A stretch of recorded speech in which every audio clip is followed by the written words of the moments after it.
અમારી આ ચેનલને સબસ્ક્રાઇબ ના કરી હોય તો લાલ બટન દબાવીને સબસ્ક્રાઇબ કરો અને સાથે સાથે આ બેલનું આઇકન પણ પ્રેસ કરો જેથી તમે અમારા વિડિયો જોઈ શકો સૌથી પહેલા। नहीं वो पकड़ लेगा।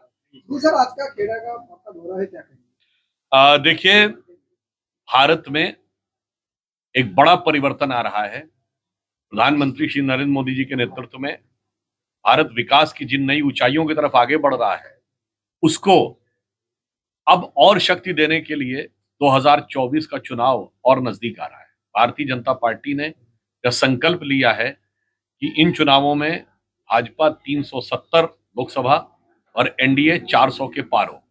यानी जो हमारा संकल्प है 400 पार, उसके लिए संगठनात्मक दृष्टि से पूरी गहनता के साथ धरातल पर हमारे सभी वरिष्ठ नेताओं के साथ जो यहाँ हैं और हमारे लोकसभा के संयोजक, लोकसभा के प्रभारी और यहाँ पर जो कार्य कर रहे हैं उनके साथ संगठनात्मक स्तर पर विचार करने के लिए तमाम नेताओं को भिन्न भिन्न लोकसभा क्षेत्रों में भेजा जा रहा है। उसी निमित्त मैं यहाँ पर आया हूँ, जहाँ पर हम बूथ स्तर से लेकर हमारे संगठनात्मक स्तर तक के भिन्न भिन्न विषयों के ऊपर विचार विमर्श और उसकी समीक्षा करेंगे और फिर इस संकल्प को और सुदृढ़ करते हुए कि इस बार फिर मोदी सरकार और 400 पार के विचार को और प्रबलता प्रदान करेंगे। सुधीर जी, कांग्रेस के राष्ट्रीय अध्यक्ष मल्लिका जी ने एक आरोप लगाया है गुजरात सरकार पे कि जो आत्महत्या हो रही है उसमें बिल्कुल जवाबदार गुजरात सरकार को ठहराया है।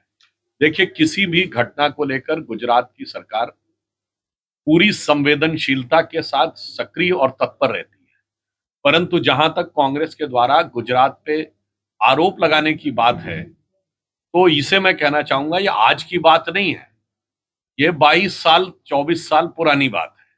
ये सदा सर्वदा से गुजरात के हर विषय को लेकर आक्षेप लगाने का ही कार्य करते रहे हैं और विगत 20 वर्षों में जब से 2001 से प्रधानमंत्री जी यहां मुख्यमंत्री बने थे, विकास के जो कीर्तिमान और प्रतिमान गुजरात ने स्थापित किए हैं तो उन्हीं की सरकार के समय में अनेक विषयों पर गुजरात सर्वश्रेष्ठ रहता था।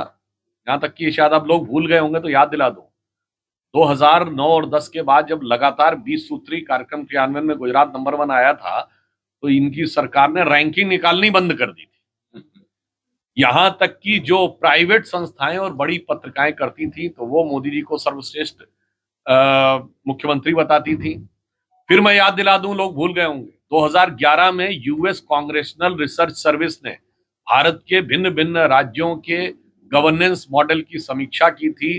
गुजरात की को सबसे बेहतर माना था और प्रधानमंत्री श्री नरेंद्र मोदी जी जो उस समय गुजरात के मुख्यमंत्री थे, again I am saying 2011 US congressional research service, उन्होंने कहा था कि गवर्नेंस तो शानदार ही है, वर्ड यूज किया था इज इनकरप्टेबल, यानी यहाँ किसी प्रकार का भ्रष्टाचार संभव नहीं है।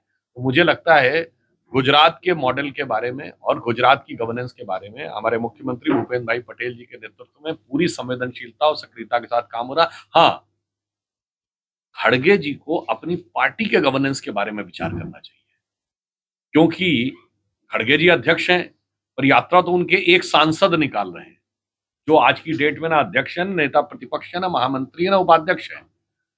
और वो यात्रा जब से शुरू हुई है तो मैं खड़गे जी के सुलभ संज्ञान में डालना चाहता हूं और उनका ध्यान आकर्षित करना चाहता हूं कि गुवाहाटी से राहुल गांधी जी की यात्रा शुरू हुई और चौपाटी में देवड़ा जी ने पार्टी छोड़ दी। वो पश्चिम बंगाल पहुंचे, दीदी ने मुंह मोड़ लिया। वो झारखंड पहुंचे, सरकार तो बच गई पर मुख्यमंत्री चला गया। वो बिहार पहुंचे तो इंडी गठबंधन के सूत्रधार नीतीश कुमार जी उन्हें मझधार में छोड़ के चले गए। वो उत्तर प्रदेश में दाखिल होते हैं और राष्ट्रीय लोकदल एनडीए में आ जाता है। वो समाजवादी पार्टी के साथ सीटों का गठबंधन फाइनल करते हैं और अगले दिन उनके 7 विधायक क्रॉस वोटिंग कर देते हैं। और अभी तो हिमाचल से दूर ही थे, वहां पे जो हाहाकार हो रहा है, इसलिए मैं खड़गे जी से कहूंगा आसे तो हिमाचल कम से कम अपनी पार्टी की गवर्नेंस पर ध्यान दें। उसके बाद जैसे हिंदी में कहावत होती है ना, पर उपदेश कुशल बहुत हेरे, तो उससे बचने का प्रयास करें। Thank you.